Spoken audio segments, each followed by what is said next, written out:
Just watched a very interesting YouTube video on the coronavirus.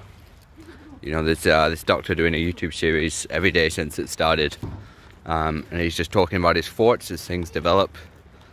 And you know, now he's saying that it looks like it's definitely a lot worse.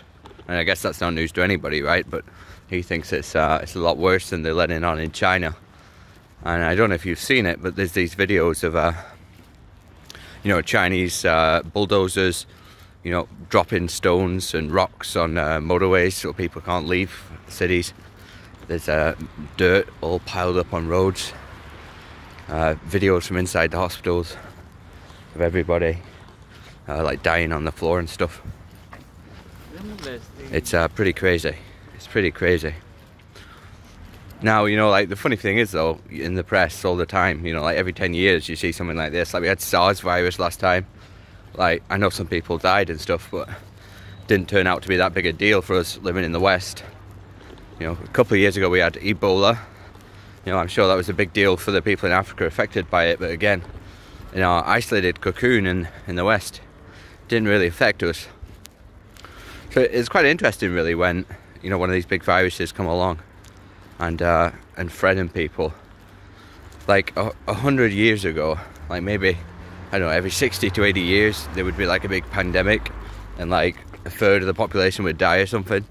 I think the last one was the Spanish flu that happened just after World War I, and that actually killed more people than World War I did, which I always thought was quite weird, because like World War I has such a, you know, an impact on the British national, you know, thought. Everyone knows a relative who's fought in the war, died in the war. There's memorials everywhere to all the dead. And yet at the same time the Spanish flu was going on, and apparently that killed even more people than the war. Who knows anyone who died from the Spanish flu? I don't think I do. Or maybe, you know, they're just people who died and, you know, they didn't really record how they died. It was just one of those things. But for us in the West, since the Spanish flu in 1918, 1919, there's been nothing. You know, we've had no pandemic of any kind, really. It's very, very unusual. So if you look at it from a historical perspective, we are actually overdue a big pandemic that could wipe out a third of the population or a half. I think that would be so weird, really, to have something like that happen now. You know, we just feel so safe. We don't even really have wars anymore. You know, we're pretty safe here. You know, we have no wars, no major violence, no huge health pandemics or plague or anything like that. So imagine if, say, this coronavirus did come and it did kill, I know, 1 in 5, 1 in 4 maybe people alive. Imagine how different the world would be. It would shatter our illusion of, you know, this safe Western bubble we live in. It would be so crazy. The cultural impact, economic impact. Well, it doesn't bear thinking about. I hope it doesn't happen.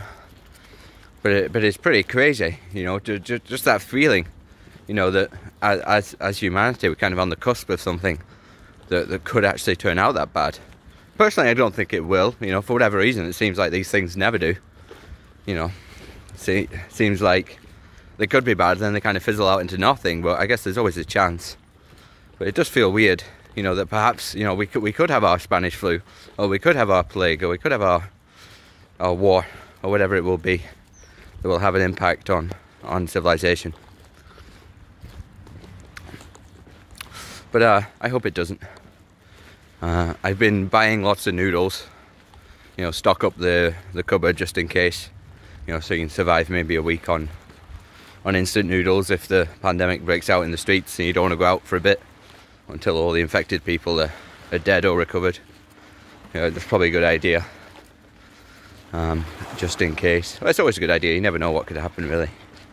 So it's good to be prepared for whatever could happen. But to be honest, I don't think it will.